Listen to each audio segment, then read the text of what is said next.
అడవిలో అద్భుతమైన ప్రయాణం. ఆర్య, రోహన్, మాయ అనే ముగ్గురు మంచి స్నేహితులు మ్యాజికల్ విస్పరింగ్ అడవిని అన్వేషించేందుకు బయలుదేరారు. ఉల్లాసంగా అడవిలో అడుగుపెట్టి కొత్త అనుభవాల కోసం ఎదురు చూస్తున్నారు.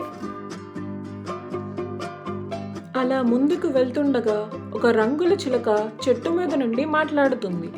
బంగారు ఆకుల మార్గాన్ని అనుసరించండి, మీరు రహస్య జలపాతాన్ని కనుగొంటారు. పిల్లలు ఉత్సాహంగా ఆ మార్గాన్ని అనుసరిస్తున్నారు. కొద్దిసేపటి తర్వాత వాళ్ళు గట్టిగా ప్రవహించే నదిని చేరుకుంటారు. బ్రిడ్జ్ లేదు.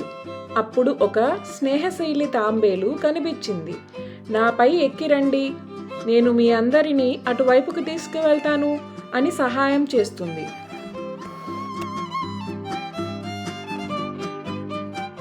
వాళ్ళు ముందుకు వెళ్ళిన తర్వాత ఒక తిమ్మిరి కోతి రోహన్ బ్యాగ్ను పట్టేసి చెట్టు ఎక్కుతుంది.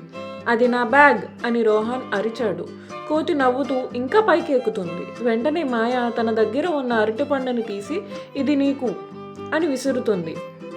కోతి సంతోషంగా బ్యాగ్ ఇచ్చి ఒక షార్ట్ కట్ చూపించింది.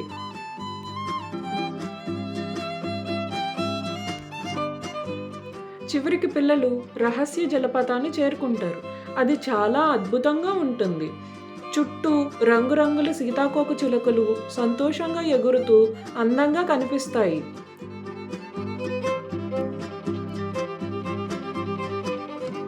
అప్పుడు ఆ చిలక మళ్ళీ కనిపించింది. నిజమైన ధైర్యవంతులు, మంచి మనసు వాళ్ళు మాత్రమే ఇక్కడికి చేరుకోగలరు అని చెప్పింది.